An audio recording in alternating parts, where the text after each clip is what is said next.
नमस्कार। टीवी 100 में आप सभी दर्शकों का एक बार फिर से स्वागत है। मैं हूं आपके साथ शुभम सोनी। दिखाते हैं आपको खबर खास। इजराइल और हमास आतंकियों के बीच छिड़ी जंग भयानक होती जा रही है। दोनों ओर से दहला देने वाली तस्वीरें भी सामने आ रही हैं। शहर के शहर मलबे में तब्दील हो रहे हैं। इजराइल और हमास के बीच जमीन लेकर के आसमान तक जंग छिड़ी हुई है। इजराइल में अब तक 700 लोग तकरीबन मारे जा चुके हैं, तो वहीं हमास के ठिकानों पर हमले कर इजराइल ने भी 400 से ज़्यादा को मार गिराया है। इजराइल हमास को ख़त्म करने की कसम खा के बैठा हुआ है, मगर जिस तरह से हमास ने इजराइल पर अटैक किया है वह इजराइल की खुफिया तंत्र पर सवाल खड़े कर रहा है, क्योंकि इजराइल की खुफिया एजेंसी मोसाद को सबसे ताकतवर एजेंसी के तौर पर माना जाता है। फिर मोसाद को हमास के साजिश की भयानक भनक कैसे नहीं लगी।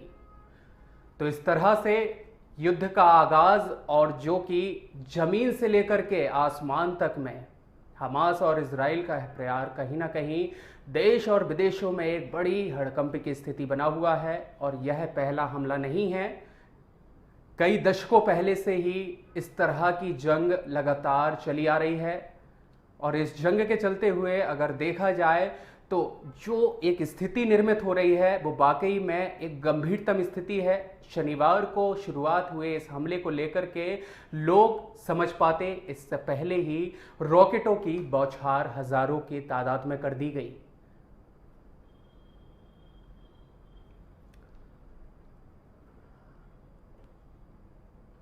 और तमाम जानकारी देने के लिए हमारे साथ न्यूज़ रूम से आर्या जुड़ चुकी हैं, और आइए जान लेते हैं। आर्या जी, स्वागत है आपका। और साथ में आप जानेंगे कि आज का जो कि एक बड़ा मुद्दा कहीं ना कहीं इजराइल और हमास के इस तरह के जंग को लेकर है। शनिवार को शुरू हुए इस जंग में आखिरकार वजह क्या है, क्या कारण रहे हैं कि जो इस तरह की स्थिति पुनः निर्मित हुई है।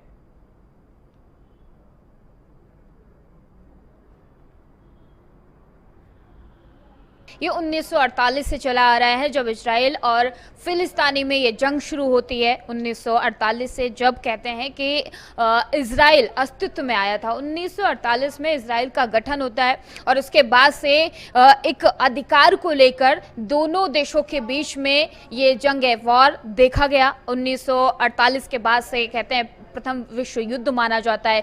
5-6 अरब देश थे जिन्होंने एक बार फिर से इजराइल पर अटैक किया था, और उसके बाद इजराइल ने वो जंग जीती भी। 1967 की बात कर ले, तमाम वो जंग की बात की जाए जिसमें इजराइल लगातार फिलिस्तीनियों को मात देते आया हुआ है। और ये जंग लगातार तब से अभी तक जारी है। लेकिन जिस हिसाब से 7 तारीख को ये घटना होती है, दोबारा से ये जंग शुरू होती है और ये रूप जिस हिसाब से बढ़ता जा रहा है। शुभम, आपको बता दें कि यरूशलेम एक जगह है जो कहते हैं कि दोनों देशों का दिल माना जाता है। दोनों देशों के लिए बहुत पवित्र जगह मानी जाती है, चाहे फिर मुस्लिम की बात कर ली जाए या फिर यहूदियों की बात कर ली जाए।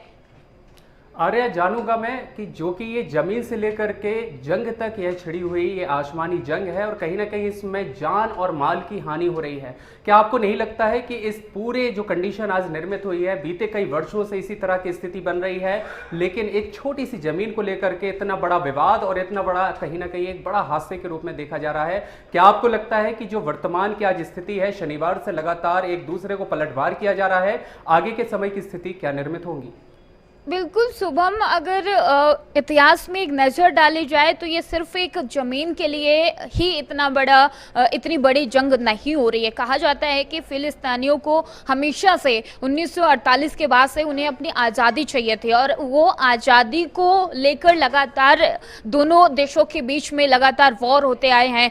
कभी अरब देश इस पे इजराइल पर अटैक करते हैं। कहा जाता है शुभम कि इजराइल को अरब देश अभी तक अपना देश नहीं मानते हैं, क्योंकि जिस हिसाब से फिलिस्तीनियों के उसमें ये आके एक देश के अंदर एक देश बनता है, तब से उन्हें ये नागवार गुजरा। और तब से लेकर अभी तक 1948 से लेकर अभी तक की बात कर ली जाए 2023 तक के शुभम, तो आज तक वो ये बात मानने के लिए तैयार नहीं है कि इजराइल नाम का कोई देश भी है। उनको लगता है कि आपने हमारे घर में आके कब्जा किया, जिसकी आजादी की जंग लगातार वो लड़ रहे हैं। और बात अगर हमास की जाए शुभम, तो हमास एक आतंकी संगठन है, लेकिन हमास खुद को आतंकी संगठन नहीं मानता है, वो अपने आप को फ्रीडम फाइटर मानता है। और वो हमेशा से ये कहता आया है, 1987 में जब उसका गठन होता है उसके बाद से वो कहता है कि हम फिलिस्तीनियों के लिए लड़ेंगे और उन्हें आजादी दिलाने का एक काम इसके हमास की तरफ से किया जा रहा है। हमास कहते हैं शुभम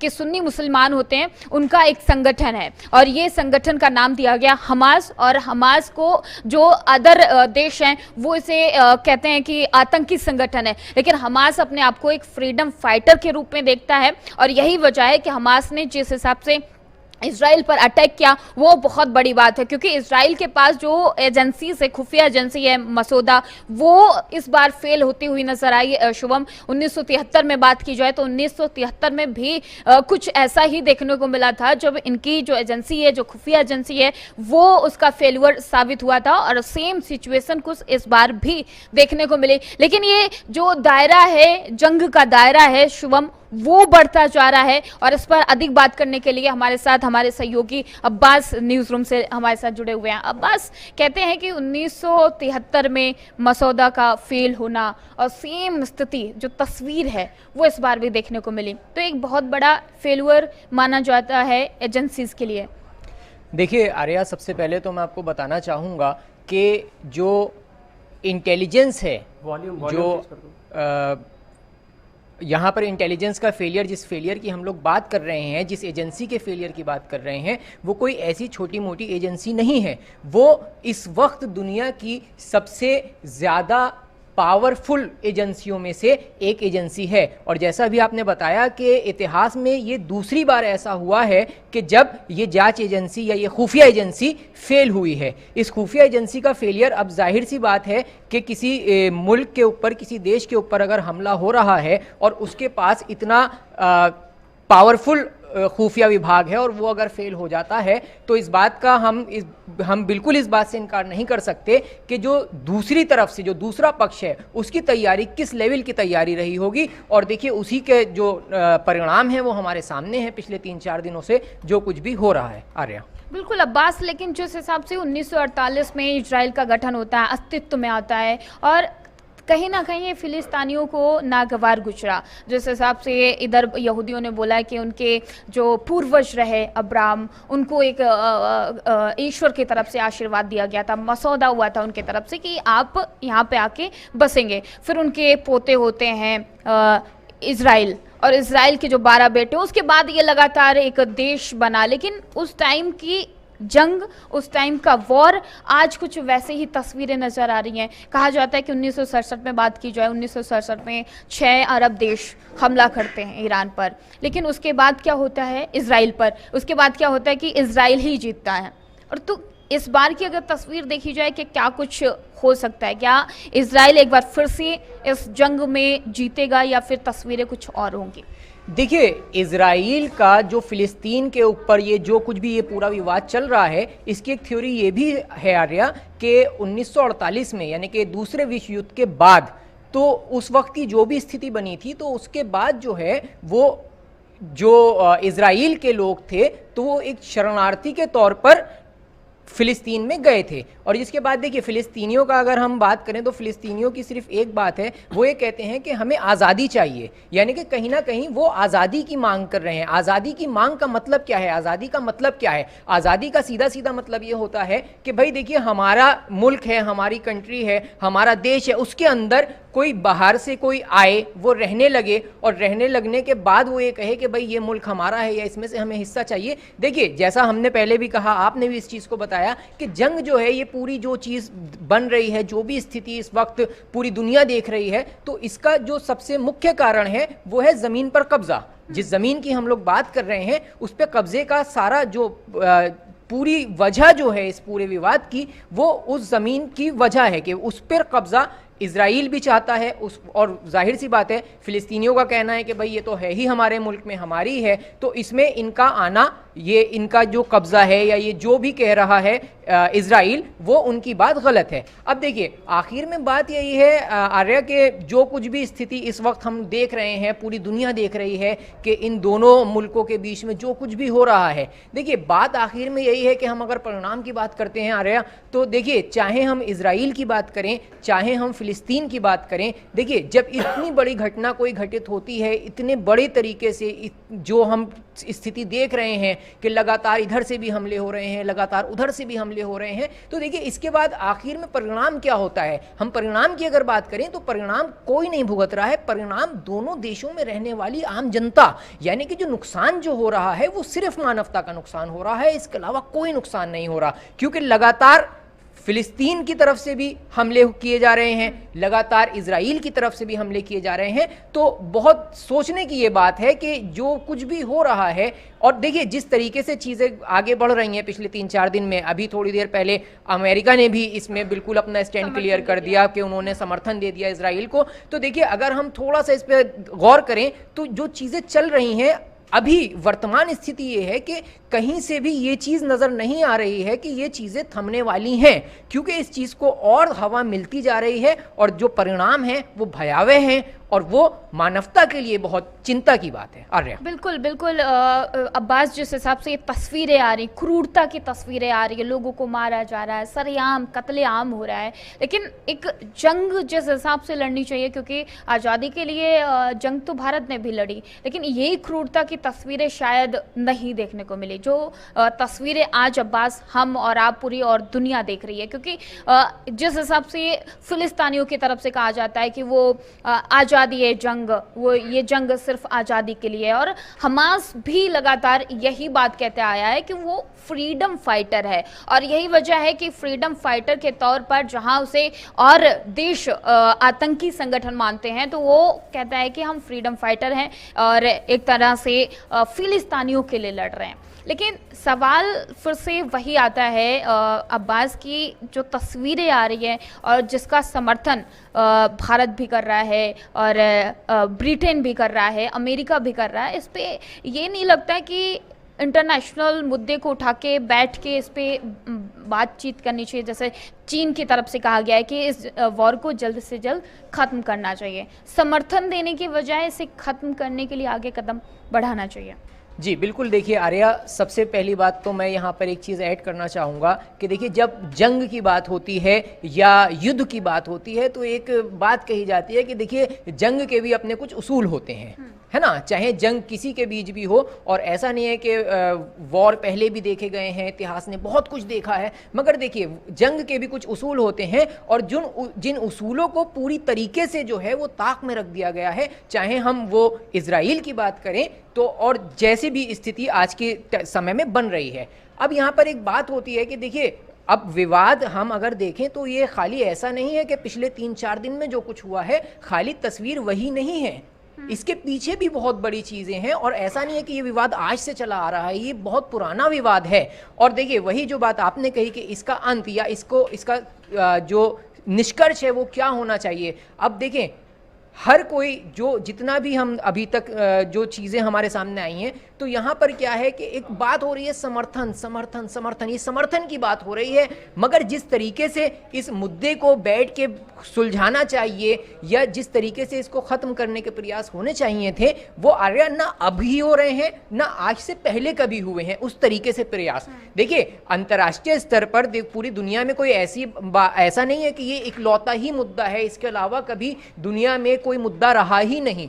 मगर देखिए क्या वजह है कि ये मुद्दा है और वो मुद्दा इतने सालों से चला आ रहा है, इस पे भी तो हमें थोड़ा सा सोचने की और बात करने की ज़रूरत है। जो फिलिस्तीन की तरफ से किया जा रहा है या जो इजराइल की तरफ से किया जा रहा है, जो कुछ भी दिखाई दे रहा है इस वक्त जो पूरी दुनिया देख रही है, मगर उसके पीछे के जो कारण हैं उन कारणों पे बात होनी चाहिए। और देखिए ऐसा नहीं है कि ये अभी ये पहली बार है। और मैं इसमें एक चीज़ और ऐड करना चाहूँगा कि देखिए आर्या, ये पहली बार नहीं है कि जब फिलिस्तीन और इजराइल के बीच कुछ इस तरीके का कुछ आमना सामना हुआ हो, मगर हाँ देखिए इस मर्तबा बात जो है वो 2 कदम आगे बढ़ गई है। क्यों? क्योंकि अभी तक क्या होता था, देखिए इजराइल बहुत पावरफुल एक मुल्क है, बहुत पावरफुल कंट्री है, और सामने अगर हम फिलिस्तीन की बात करें तो फिलिस्तीन इजराइल के मुकाबले फिलिस्तीन कई कदम पीछे है, क्योंकि उसके पास आर्मी भी नहीं है और जो जिस हिसाब से समर्थन होना चाहिए वो नहीं है। क्योंकि पहले भी अब्बास जिस हिसाब से जंग हुई, चाहे फिर वो 1948 की बात कर ली जाए, 67 की बात कर ली जाए, 2014 में भी कुछ इस तरह की तस्वीरें देखने को मिली, लेकिन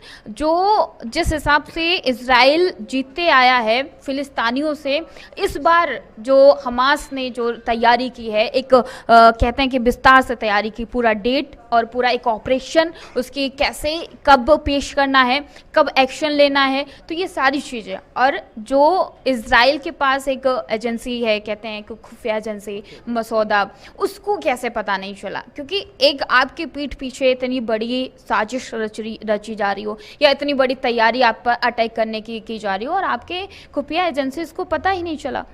देखिए आर्या, जो बात मैंने अभी कही कि ये ऐसा नहीं है कि ये पहली मर्तबा हो रहा है या इससे पहले कभी कुछ हुआ नहीं, इससे पहले भी बहुत चीज़ें हुई हैं और लगातार होती चली आ रही हैं।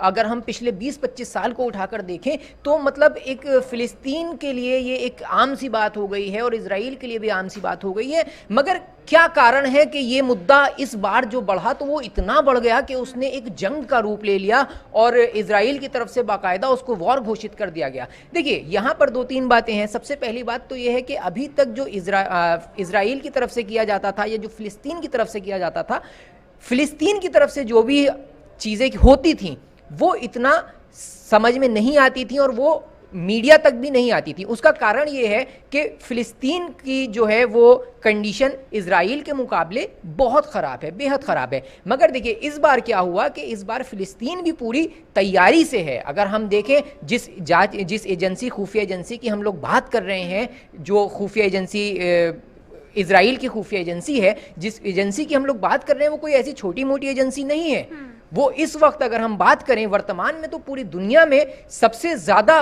पावरफुल खुफिया एजेंसियों में से एक एजेंसी है और इतिहास में अभी तक दूसरी मर्तबा ऐसा हुआ है कि वो खुफिया एजेंसी फेल हुई है। और देखिए वो फेलियर इतना बड़ा फेलियर है आर्या, ये फेलियर कोई छोटा मोटा फेलियर नहीं है, ये इतना बड़ा फेलियर है कि आपके खिलाफ इतना कुछ हो रहा था और आपको कानो कान खबर नहीं हुई। और अगर हम तस्वीरें उठा के देखें तो बाकायदा इजराइल के अंदर फिलिस्तीनी जो हैं वो बाकायदा बॉर्डर से, इजरायली बॉर्डर से इजराइल के अंदर घुसे हैं। तो इसका मतलब यह है कि फेलियर तो है, मगर देखिए अगर इधर फेलियर है तो इस चीज़ को भी देखना पड़ेगा, इस चीज़ को भी हमें समझना पड़ेगा कि दूसरी तरफ तैयारी कितनी ज़्यादा थी। और कहीं ना कहीं ये जो फेलियर हुआ है इसी की वजह से ये जितनी जो स्थिति बनी है, जाहिर सी बात है कि जब फ़िलिस्तीन ने की तरफ से हमला हुआ इजराइल के ऊपर तो उन्होंने भी उसका जवाब दिया और उस पलटवार हुआ, वार का पलटवार हुआ और वो स्थिति ख़राब होते होते इतनी ख़राब हो गई कि जितनी शायद किसी को उम्मीद भी नहीं होगी, किसी को अंदाज़ा भी नहीं होगा कि ये इतनी बड़ी तबाही में तब्दील हो सकती है।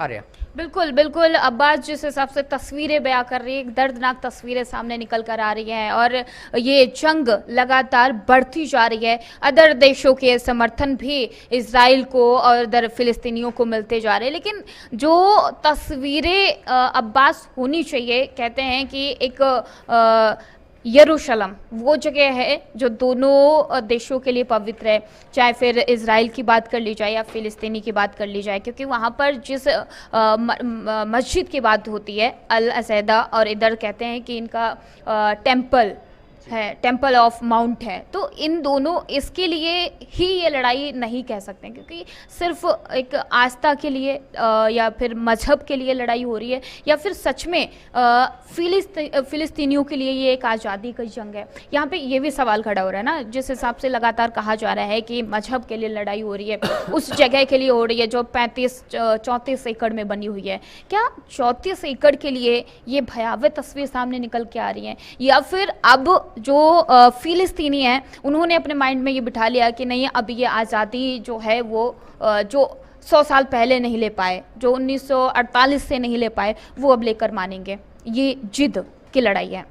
देखिए आर्या, यहाँ पर एक बात मैं आपकी बात में ऐड करना चाहूँगा। देखिए जैसा आपने भी बोला कि ये सिर्फ एक अल अक्सा मस्जिद की या उस जगह की बात नहीं है। देखिए, फ़िलिस्तीनियों का बिल्कुल स्टैंड क्लियर है, वो ये कहते हैं कि भाई ये मस्जिद हमारी है और मस्जिद और वो दूसरा एक मसला है। मगर अब जब हम यहाँ पर बात करते हैं कि जी लड़ाई जो है, ये जंग जो है, वो जंग आज़ादी की जंग है। अब अगर हम पिछले 2-3 दिन की तस्वीरें उठा के देखें तो यहीं से हमें एक चीज़ बहुत आसानी से क्लियर हो जाएगी कि इज़राइल का जो इज़राइल की जो घुसपैठ है या इज़राइल का जो नज़र है वो खाली फ़िलिस्तीन के उस अल अक्सा मस्जिद या उसके आसपास के प्रांगण की बात नहीं है, बल्कि इज़राइल ने और भी काफ़ी हिस्से ऐसे हैं फ़िलिस्तीन के जिस पर इज़राइल का कब्ज़ा था और जिसको हमास की तरफ से अभी पिछले 2-3 दिन में जो तस्वीरें आई, हमने बहुत तस्वीरें ऐसी देखी कि जहां पर हमास के लड़ाके घुसे और मुकाबला हुआ और उसके बाद उन्होंने जो है उन इलाकों पर कब्ज़ा कर लिया। तो देखिए, जंग की, ये आज़ादी की जब बात होती है तो देखिए थोड़ा सा इसके लिए हमको पीछे जाना पड़ेगा। जो इसमें फ़िलिस्तीनियों का जो इसमें रुख है, उनका सीधा सीधा एक बात उनकी कहना है कि भाई देखिए, जो फ़िलिस्तीन के अंदर जो है वो इज़राइल का इंटरप्शन हुआ कहाँ से। भाई 1948 दूसरे विश्व युद्ध के बाद जो है वो कुछ शरणार्थी जो आए कहाँ पर, फ़िलिस्तीन में शरणार्थी आते हैं, उनको शरण दी जाती है, वो रहते हैं, आराम से रहते हैं, सब कुछ सही से चलता है। मगर देखिए, बात ख़राब कहाँ होती है, बात बिगड़ती कहाँ है। बात यहाँ बिगड़ती है कि जब वो शरणार्थी उस ज़मीन पर अपना कब्ज़ा जताना शुरू कर देते हैं तो फ़िलिस्तीनियों के मन में, फ़िलिस्तीनियों के दिल में उस वक्त जो है वो एक डर पैदा होता है, जो उनका जायज़ भी था कि भाई हमारी, और वही उनका अभी भी कहना है कि भाई देखिए ये हमारा मुल्क है और हमारा बहुत पहले से ये हमारा मुल्क है, तो हमारे मुल्क के अंदर अगर कोई आके किसी भी ज़मीन के हिस्से पर कब्ज़ा करता है तो जाहिर सी बात है उसका वो विरोध कर रहे हैं। और वही देखिए डिस्प्यूट, हम अब बात करते हैं, अगर हमारी बात होती है तो बात कहाँ पर, देखिए जो तस्वीर आके जो है ना वो सिर्फ एक जगह पर रुक जाती है कि जो मसला है ये सिर्फ आस्था का है। नहीं, आस्था का मसला है, मैं इस बात से इनकार नहीं करता, बिल्कुल इनकार नहीं करता कि ये मसला आस्था का नहीं है, मगर आस्था के अलावा भी बहुत सारी चीज़ें हैं, बहुत सारे पॉइंट हैं जो इस चीज़ में शामिल हैं। और उसमें सबसे बड़ा जो बात है वो ज़मीनों पर कब्ज़े को लेकर है कि देखिए खाली एक अल-अक्सा या जो उनका वो क्षेत्र है खाली उसकी बात नहीं है, यरूशलेम की बात नहीं है। बात यहाँ पर ये भी है कि फ़िलिस्तीन के और भी बहुत सारे क्षेत्र ऐसे हैं, बहुत सारे इलाके ऐसे हैं कि वेस्ट बैंक हो गया और यरूशलेम हो गया, तमाम वो जगह हैं जहाँ पर कहीं ना कहीं इजराइल का कब्जा बना हुआ है। देखिए, जब इतनी जगहों की बातें होती हैं और कब्जे की बात होती है तो हम इसको सिर्फ यहाँ तक नहीं रोक सकते कि भाई ये सिर्फ एक धार्मिक जगह का, ये आस्था का मसला है। नहीं, बात इससे 2 कदम आगे है। और देखिए, आखिर में बात यही है कि विवाद होते हैं, कोई ये इंटरनेशनल लेवल पर पहला विवाद नहीं है, मगर विवाद होने के बाद विवाद पर रिएक्शन किस तरीके के आते हैं वो चीज़ बहुत मायने रखती है। और यहाँ पर जो इतनी भयावह तस्वीरें हम देख रहे हैं, इतनी स्थिति ख़राब हो रही है, उसका एक बहुत बड़ा कारण इसके पीछे ये भी है कि जिस तरीके से इस विवाद को सुलझाने की कोशिश की जानी चाहिए थी वो कोशिश अभी तक भी नहीं हुई है। और बहुत दुर्भाग्य की बात यह है कि आने वाले समय में भी कोई ऐसे संकेत नहीं दिखाई दे रहे हैं आर्या के जहां पर ये चीज़ सामने आ रही हो कि इस बात को ख़त्म करने की, इस विवाद को ख़त्म करने की कोशिश हो रही है। आर्या, बिल्कुल।